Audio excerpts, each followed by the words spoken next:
और third world war का scene बनाता सबसे खतरनाक युद्ध इस वक्त मिडिल ईस्ट में चल रहा है, जहां इजराइल अमेरिका ईरान में महाविध्वंस के लिए तैयार है। तो उधर ईरान के न्यूक्लियर साइट पर हमला हुआ नहीं कि ईरान महातबाही मचा सकता है। उसे रूस जैसी महाशक्तियों का मिल रहा है साथ, थर्ड वर्ल्ड वॉर का माहौल तैयार कर रहा है।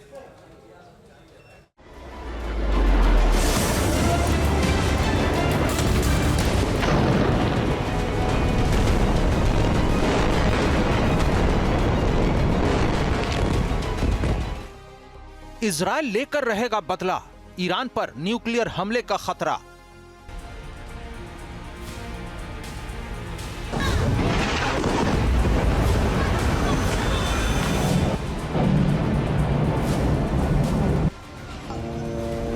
इजराइल के सीधे निशाने पर इस वक्त गाजा और लेबनान है, जहां इजराइल लगातार एयर स्ट्राइक कर हमास और हिजबुल्लाह को पूरी तरह खत्म करने के मिशन पर डटा है।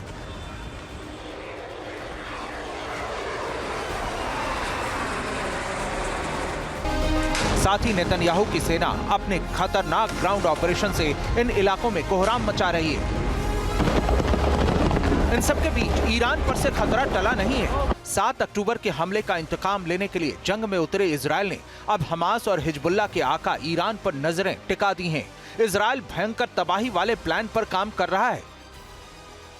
अमेरिकी अखबार द न्यूयॉर्क टाइम्स की रिपोर्ट के मुताबिक इजराइल के प्लान में मिसाइल और ड्रोन लॉन्चर, मिसाइल और ड्रोन भंडारण स्थल, मिसाइल और ड्रोन कारखाने, साथ ही सैन्य ठिकाने और प्रमुख सरकारी इमारतें शामिल हैं। इसके साथ ही अमेरिकी सलाह के बावजूद ईरान के न्यूक्लियर साइट्स पर हमले की आशंका अभी कम नहीं हुई है। नसरल्ला, इस्माइल हानिया, मोहम्मद डायफ और हाल में याह्या सिनवार के हुए खात्मे से उत्साहित नेतन्याहू की हुंकार तो ईरान को कट्टरपंथियों से आजाद कराने तक की है, जो खामनेई के शासन को उखाड़ फेंकने की तरफ इशारा करता है। The reign of terror that the Iranian regime has imposed on its own people and on the peoples of Iraq, Syria, this too will come to an end. All those who seek a future of prosperity and peace in the Middle East should unite to build a better future.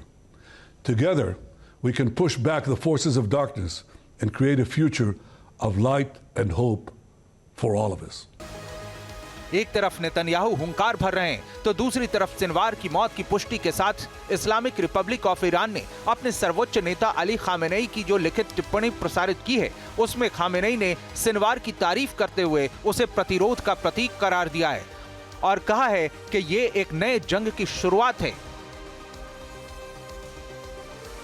Iran इस तरह की धमकी यूं ही नहीं दे रहा, वो Israel और America की ताकत जानता है। इसके बावजूद ईरान इसलिए दुश्मनों को चुनौती दे रहा है क्योंकि वो न्यूक्लियर बम बनाने के बेहद करीब है। ऊपर से उसकी पीठ पर दुनिया में सबसे ज्यादा परमाणु बम रखने वाले रूस का भी हाथ है। Соединенные Штаты напрямую в войну на Ближнем Востоке уже теперь против Исламской Республики Иран.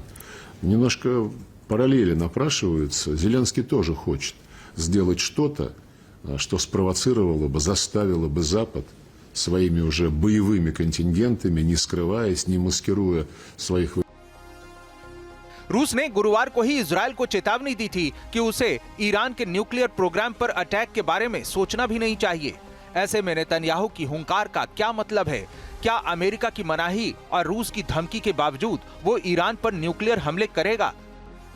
अभी लगता है कि एक बहुत विध्वंस अटैक ईरान के ऊपर इजराइल करेगा। इजराइल ने हमास और जो हुती और हिजबुल्लाह को तो कमर तोड़ ही दी है और जल्दी वो ईरान को भी एक ध्वस्त करने का जो प्लान बना रहा है। जहाँ तक न्यूक्लियर साइट पर अटैक करने की बात है, तो ये अमेरिका ने कहा है कि न्यूक्लियर साइट के पर अटैक ना किया जाए, ना ही उनके ऑयल रिफाइनरी के ऊपर किया जाए। तो इस बात को जो है इजराइल ने मान लिया है, तो न्यूक्लियर ठिकानों पर अटैक होने की संभावना बहुत कम है। इजराइल ने अगर ईरान पर न्यूक्लियर हमले किए तो रूस अमेरिका आमने सामने आएंगे और फिर थर्ड वर्ल्ड वॉर की तबाही से बचना मुमकिन नहीं हो पाएगा। Team news nation. News nation अब व्हाट्सएप पर खबरों की ताजा अपडेट के लिए न्यूज नेशन के इस QR कोड को स्कैन करें।